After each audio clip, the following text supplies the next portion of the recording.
Vamos abrir a palavra, irmãos, em Marcos capítulo 7.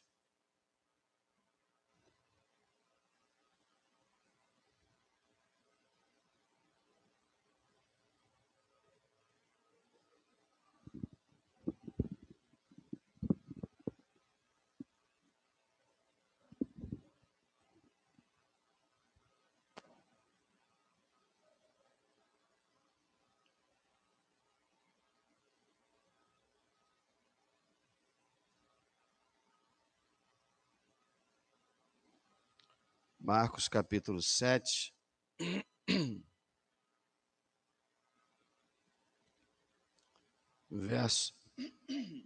verso 24, perdão, verso 31 a 37.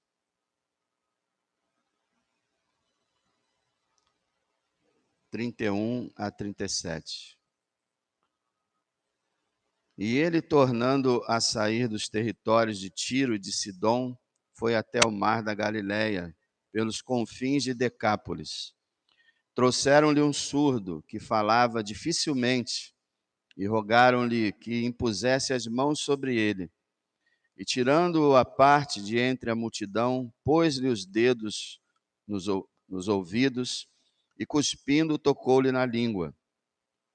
E, levantando os olhos ao céu, suspirou e disse: Efatá, isto é, abre-te. E logo se lhe abriram os ouvidos e a prisão da língua se desfez. E falava perfeitamente.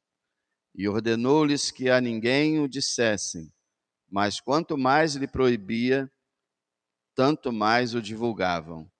E admirando-se sobremaneira, diziam: Tudo faz bem, faz ouvir os surdos e falar os mudos.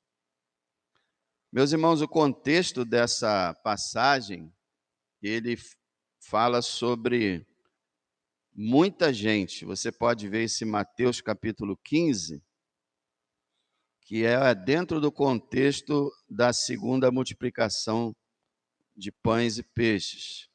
Mateus capítulo 15, verso 29 a 31, diz assim: Partindo Jesus dali, chegou ao pé do mar da Galileia e, subindo ao monte, assentou-se lá. E veio ter com ele muito povo, que trazia coxos, cegos, mudos, aleijados e outros muitos. E o puseram aos pés de Jesus, e ele os sarou. Então aqui Mateus fala de diversos enfermos, coxos, cegos, mudos, aleijados e outros muitos, e foram sarados. O verso 31 diz: De tal sorte que a multidão se maravilhou vendo os mudos a falar, os aleijados sãos, os coxos a andar e os cegos a ver, e glorificava o Deus de Israel. Volta lá em Marcos 7. Então, de todos esses milagres, o evangelista Marcos escolheu esse desse surdo.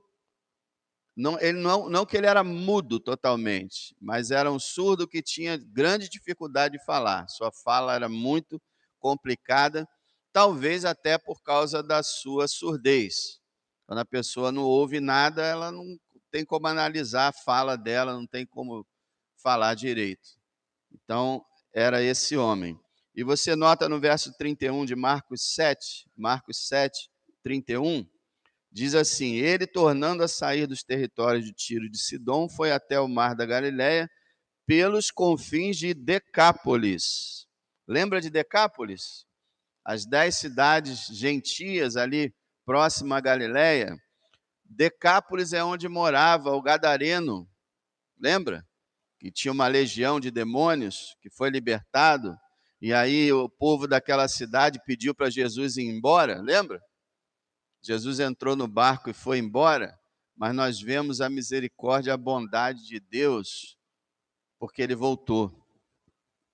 Algum tempo depois, muito tempo depois, meses, ele volta para a região de Decápolis e lá ele realiza a segunda multiplicação de pães e peixes. Ali só tinha estrangeiro, não eram judeus. E mesmo assim o Senhor, mesmo tendo sido expulso, volta para lá. A gente vê que mesmo quando nós às vezes expulsamos Jesus da nossa vida, por sua grande misericórdia, ele volta até nós. Eu já fiz isso na minha vida, antes de convertido, eu expulsei o Senhor da minha vida, mas ele veio assim mesmo e me converteu. Então isso é maravilhoso, o amor, a paciência, a misericórdia do Senhor. Ele foi desprezado, escorraçado. Imagina, você está num lugar, ó, pode ir embora, vai embora. E ele foi, mas voltou. Então Marcos escolheu, de todos esses milagres que estavam acontecendo, e um milagre que nenhum outro evangelista menciona. Então isso aqui é uma das raras passagens únicas de Marcos. O verso 31 a 37 não consta em nenhum outro evangelho. E nós vemos algumas coisas bem semelhantes. Por exemplo, mais um ser humano infeliz. O verso 32 fala que era um surdo que falava com dificuldade. Um homem infeliz. Alguém chegou a dizer que a cegueira, que é uma coisa horrível, não é tão horrível quanto a surdez e a dificuldade de falar. Por quê? Porque o cego pode se comunicar com os outros. O surdo não. Só por sinais, né? O surdo não consegue nem se comunicar, nem ouvir ninguém. Às vezes ele lê lábios, mas é complicado. E não consegue também falar, a maioria deles. Então é uma coisa assim que te deixa completamente isolado. E nesse ponto é pior do que o cego. O cego consegue interagir, consegue ter um ambiente social, mas o surdo, nada. Nesse mundo, irmãos, nós temos muitas e muitas e muitas misérias e mazelas, advindo todos do pecado. Se o pecado não tivesse entrado, ninguém teria nenhuma enfermidade, nenhum problema, nenhuma dificuldade. Então, um homem infeliz. E vemos também pessoas solidárias, mais pessoas solidárias. Verso 32, trouxeram-lhe um surdo. E no final do verso, rogaram-lhe que impusesse as mãos sobre ele. Veja aqui, lembra aquele paralítico de Cafarnaum, que 4 homens carregaram a maca dele, colocaram lá no telhado, abriram o telhado, colocaram na frente do Senhor, lembra? Aqui nós temos também pessoas que trazem o surdo e rogam a Cristo por ele.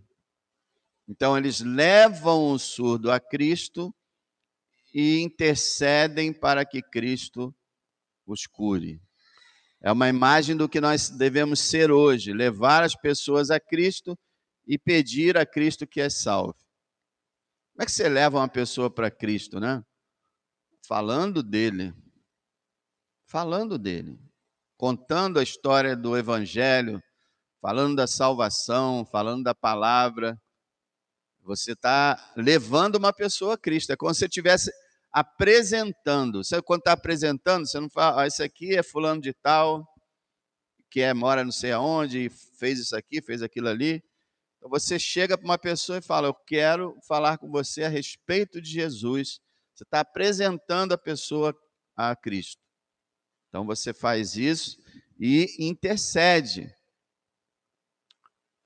O evangelismo sem oração não é o ideal. Você deve apresentar e pedir, Senhor, usa essa palavra que foi proferida por mim. Então nós vemos aqui homens, pessoas, com grande interesse na cura desse enfermo, e nós devemos ver também entre os cristãos pessoas com grande interesse na cura espiritual dos perdidos. Mais pessoas solidárias. E vemos também mais uma demonstração da compaixão de Cristo. Quando ele cura, no verso 33 e 34, nós vemos mais uma vez E vamos continuar vendo quando entrar na questão da segunda multiplicação de pães e peixes, quando ele vai dizer assim: tenho grande compaixão do povo. Já estão há 3 dias conosco, não tenho o que comer. Então, Jesus Cristo sempre foi, sempre será alguém muito misericordioso, compassivo, alguém que ama, e ama como ninguém. Nunca esqueça disso, no seu relacionamento com o Senhor, de que Ele é bom, de que Ele quer o melhor para nós. E Ele é extremamente gracioso e perdoador. E vemos também mais um método criado pelo Senhor para curar. E a gente fica pensando, mas por que essas diferenças, né? Uma hora o Senhor tem uma pessoa a quilômetros de distância e o Senhor fala assim: pode ir lá que já está curado. Tem outras horas que ele vai pessoalmente, e tem horas que ele impõe a mão, e tem horas que ele não impõe nada, e nem chega a falar nada, e a pessoa é curada. E tem horas que ele age de uma maneira meio diferente, até exótica, estranha. Mas nesse método aqui especificamente, alguns autores acreditam que o Senhor está fazendo uma espécie de linguagem de sinais com aquele surdo. Interessante, né? Milênios antes de haver a linguagem de sinais, o Senhor está mostrando as coisas para aquele homem através dos sinais que ele fez. Sabendo que ele não ouvia, ele faz ali um movimento gráfico para que aquele surdo pudesse ver e pudesse já ter um desenvolvimento na sua fé. Então o Senhor está transmitindo fé para aquele homem através dessa linguagem. Veja se não parece mesmo uma linguagem de sinais. Primeira coisa, no verso 33, tirando a parte de entre a multidão. Muitos acreditam que para não envergonhar o mudo das coisas que ele iria fazer, para ele não ficar constrangido. Mas nós aprendemos que o Senhor sempre trabalha de modo individual, mesmo que as pessoas estejam numa multidão, o Senhor age com cada um particularmente. E esse ato que ele teve de tirar de entre a multidão esse surdo, é o ato que formou a igreja. E se lembra o que significa a palavra igreja? Tirados para fora. Nós fomos tirados da multidão incrédula desse mundo, à parte, para ter um encontro com o Salvador. Ele fez isso. Eclésia, que é a palavra grega para igreja, significa tirados para fora. Isso significa o quê? Santificados. Nós fomos regenerados por Deus e santificados por Ele, separados da multidão. E existe uma cena também na vida de Moisés, quando fizeram aquele bezerro de ouro e Deus estava irado com aquele povo. Moisés pegou a sua tenda e separou da multidão, da congregação. E lá ele fez uma tenda de oração e começou a buscar o Senhor. E todo aquele que queria buscar o Senhor se aproximava da tenda. Isso é um princípio que nos ensina que se queremos ser abençoados, se queremos ver avivamento, nós precisamos nos separar desse mundo. Não geograficamente, não deixar de falar com as pessoas, mas deixar a prática desse mundo. Isolar-se na sua vida espiritual. Ainda vivendo no meio das pessoas, mas no isolamento espiritual, buscando consagrar-se ao Senhor e deixar as coisas do mundo. Esse homem foi tirado da multidão por Jesus e então curado. Mais um método, e aí ele continua. A primeira coisa, tirou dentre a multidão. O que o Senhor estava dizendo através desse sinal? Estou separando você para fazer uma grande obra, um milagre maravilhoso na sua vida. O verso 33 continua: pôs-lhe os dedos nos ouvidos. O Senhor foi lá, pegou os dedos dele, colocou nos ouvidos dele, dizendo para aquele surdo: eu vou fazer uma obra aí, nesse órgão seu que não funciona. Continuando aqui, a parte mais assim complicada, né? E cuspindo, tocou-lhe na língua.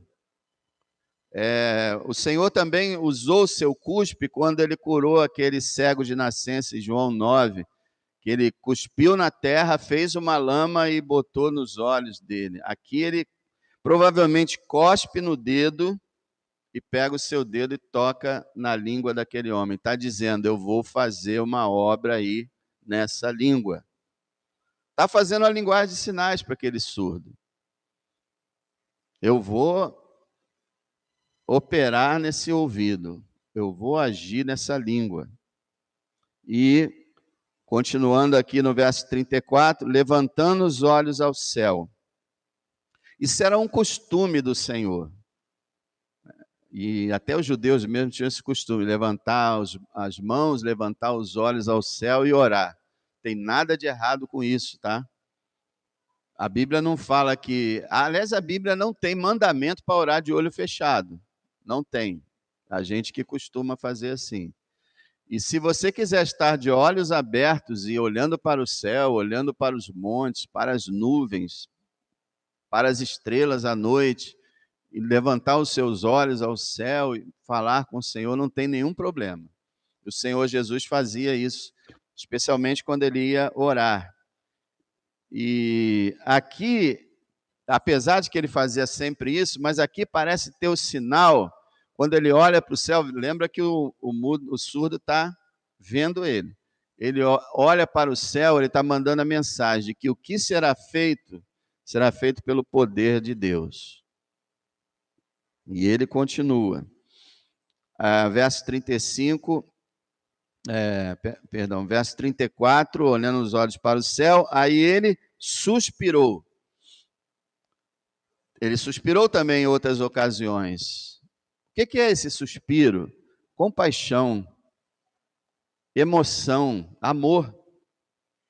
E esse suspiro passa também ao surdo, que ele iria fazer aquilo tudo porque o amava, que ele se compadecia. Ele suspirou profundamente, até mesmo o surdo, sem ouvir, pôde perceber o seu suspiro. Será que nós suspiramos hoje em dia, meus irmãos? Quando vemos as notícias, quando vemos a perdição desse mundo, as guerras, a miséria humana, será que suspiramos ainda quando vemos tantos milhões, bilhões rejeitando o Salvador? Será que ainda sentimos algo?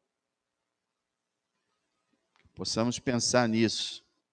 Então ele suspirou e aí ele disse, o seu último sinal, ele disse, Efatá.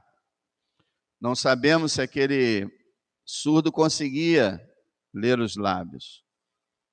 Mas um autor falou o seguinte, que no momento que o Senhor falou Efatá, ele abriu os ouvidos daquele homem para ouvir o Efatá. Maravilhoso, né? O Senhor fala, abre.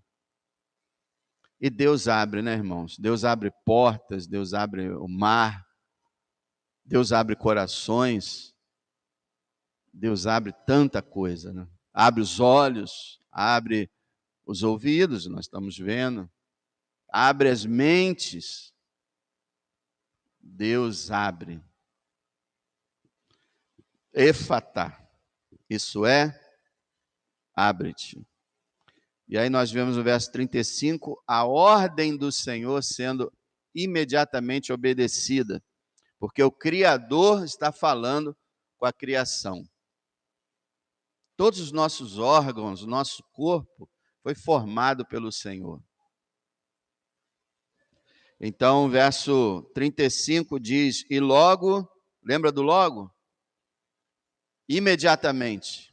Sempre que você lê essa palavra logo no livro de Marcos, você lembre imediatamente. A ideia de Marcos é um evangelho corrido, rápido, porque os romanos eram rápidos, os romanos eram de ação, Os romanos não eram como os gregos, contemplativos. Lucas escreve para os gregos e é um livro filosófico, maravilhoso, contemplativo, é um livro que faz a pessoa pensar. Marcos não, Marcos fez isso, fez aquilo outro, e mostrando sempre o poder do Senhor. Quando ele faz alguma coisa, acontece na hora, na hora. Milagre sobrenatural acontece na hora. Diz o verso 35, e logo, imediatamente, se lhe abriram os ouvidos, imediatamente ele passou a ouvir, e a prisão da língua se desfez. E falava perfeitamente. Irmãos, abriram-se os seus ouvidos, que eram surdos. A língua que estava presa foi solta. E ele falava com perfeição. Que coisa maravilhosa.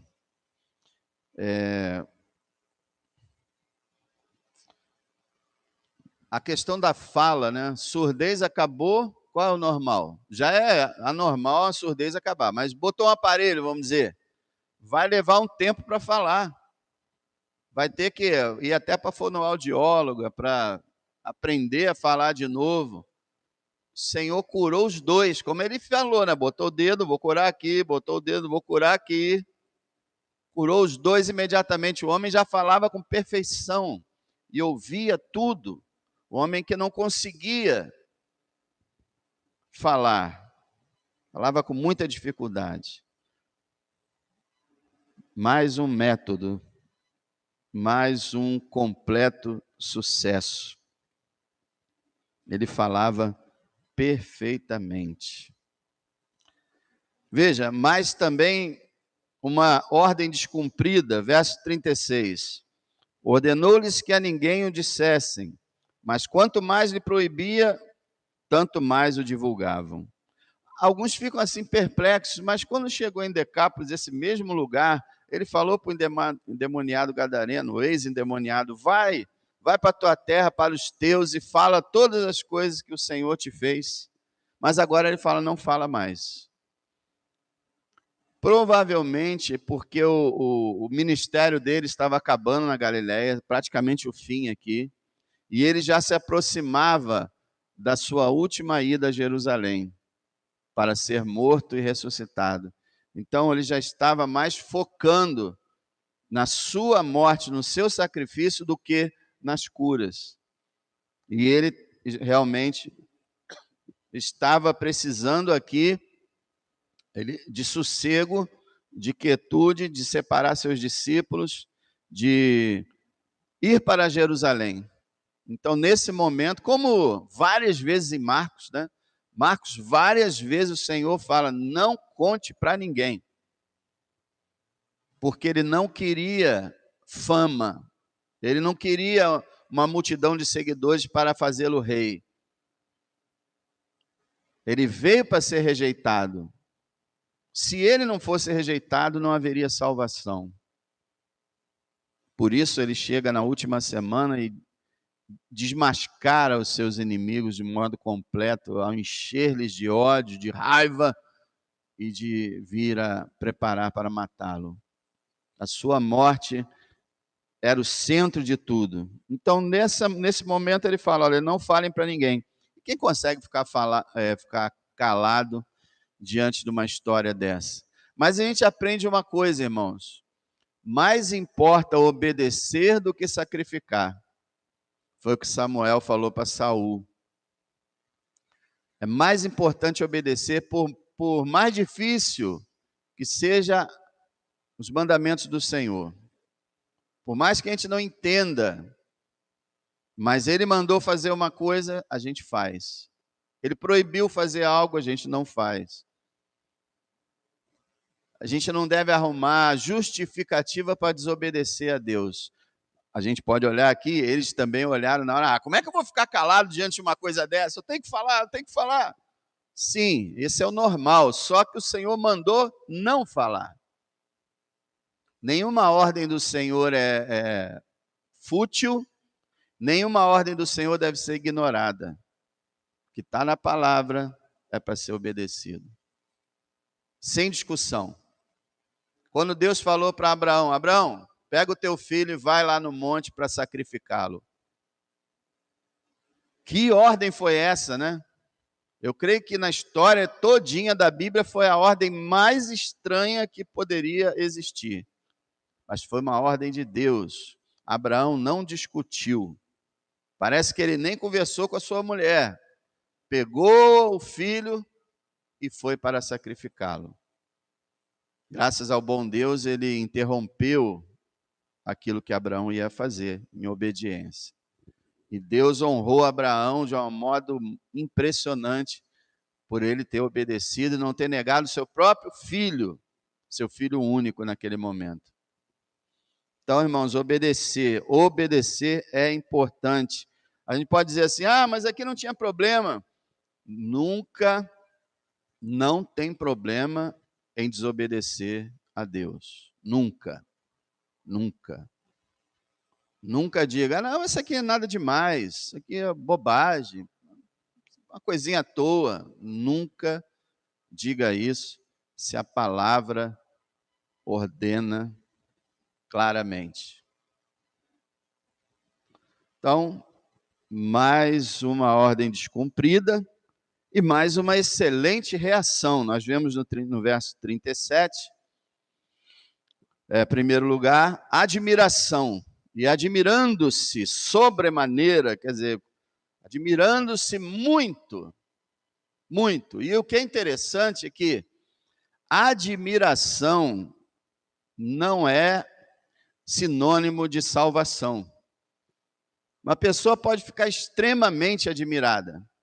Nos tempos antigos da igreja, nos séculos anteriores, houve pregadores excepcionais. Pregadores que tinham um dom, como George Whitefield.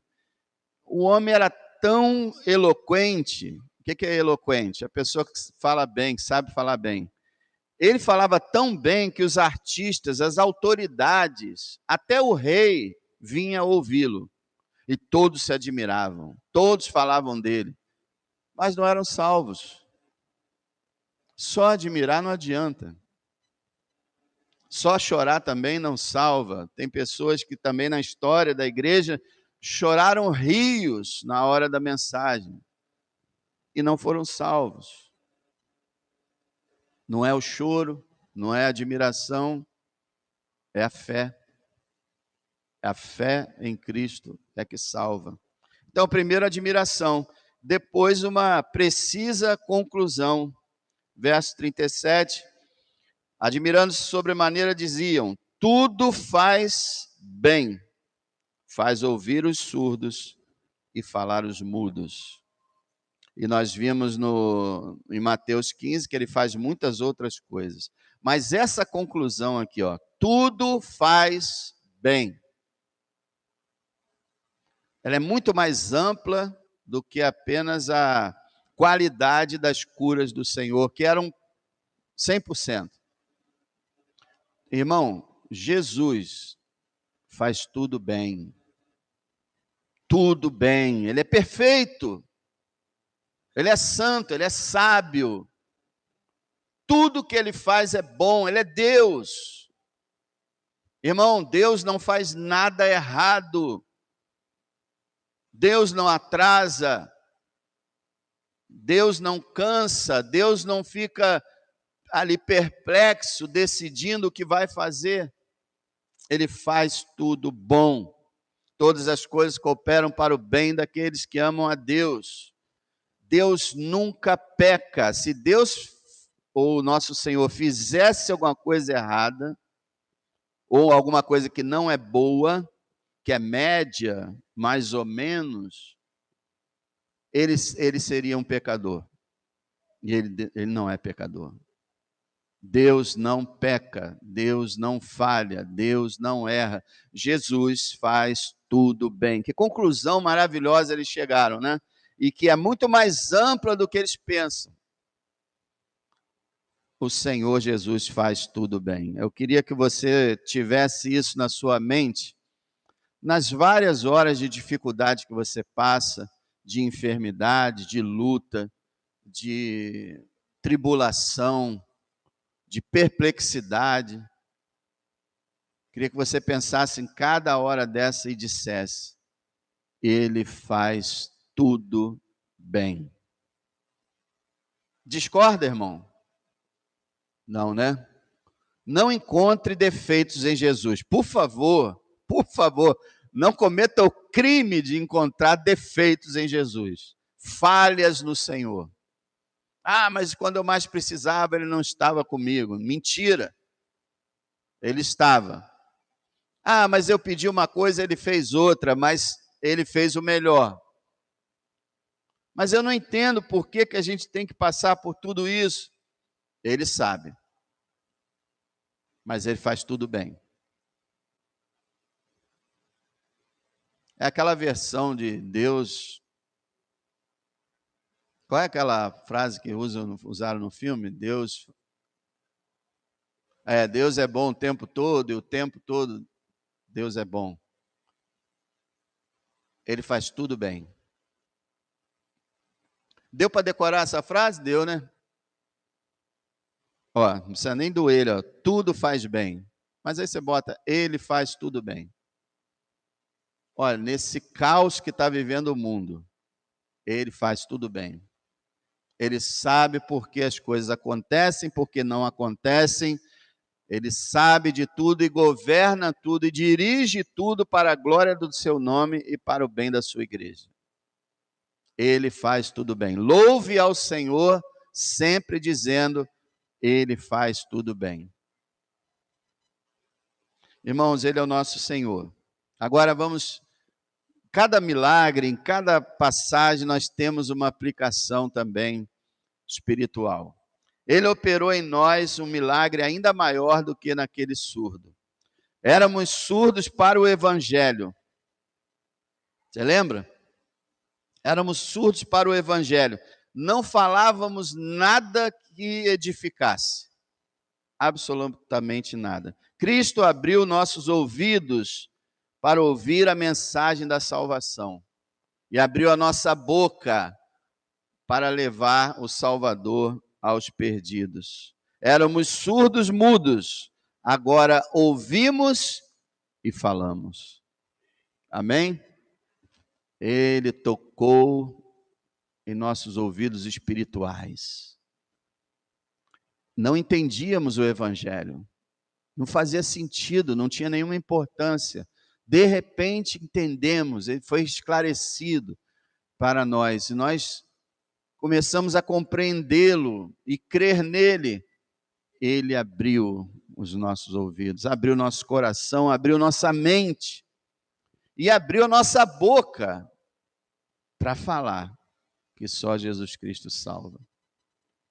Louvado seja o seu nome. Você tem ouvido o evangelho? Você tem crido no evangelho ou você tem discutido com o evangelho? Muita gente hoje está discutindo com o evangelho. Tem muito pregador hoje que está falando que se a pessoa é boa, ela vai para o céu, não tem problema. Qualquer um que for bonzinho vai para o céu. Mas o evangelho fala que somente aquele que crê no Filho de Deus será salvo. Você não está discutindo com o evangelho, tá? Está mudando o teor dele, conforme a gente está vendo em 1 Coríntios 15, que aquele povo de Corinto não acreditava mais em ressurreição. Você ainda está ouvindo o evangelho puro e aceitando ele? E está falando dele às pessoas ou está envergonhado? Também tem muito crente envergonhado hoje em dia. Ah, eu vou falar de Jesus, eu vou falar que as pessoas estão perdidas, eu vou falar que existe o inferno, mas nada disso mais importa para o mundo não acredita, o mundo ri disso tudo. Irmão, sempre foi assim. Houve uns séculos aí passados, uma coisa que o pessoal era hipócrita, fingia que acreditava em alguma coisa, não acreditava em nada. Mas quando Paulo, Pedro, João começaram a pregar, o mundo ria. Lembra de 1 Coríntios 1? A palavra da cruz é loucura para os que perecem. Sempre foi assim. Só que agora as pessoas estão com mais autoridade, né? Agora, você sabe, na Inglaterra, em outros países, alguém começa a pregar, o pessoal prende. É crime pregar a Cristo. Mas que nós não nos intimidemos com isso e anunciemos o Salvador, o Senhor das nossas vidas. Glória a Deus, o Senhor está sempre fazendo o bem. Tudo que Ele faz é perfeito, nada do que Ele faz é desnecessário. A gente pode achar esquisito, né? Cuspir, botar saliva na língua do homem, para que isso? Ele decidiu que era necessário. Ele sabe porque Ele fez assim. E essa variação dos milagres serve para nos mostrar que o Senhor tem uma multiforme maneira de agir. Ele não age apenas de uma forma, isso é maravilhoso. Eu fui convertido de uma maneira, você foi convertido de outra, todos com o mesmo evangelho, mas o Senhor tratou com cada um de um modo diferente. Ele é assim. Ele tem métodos, ele é variado, sua sabedoria é variada. Ele age de formas diferentes com cada um. E louvado seja o seu nome.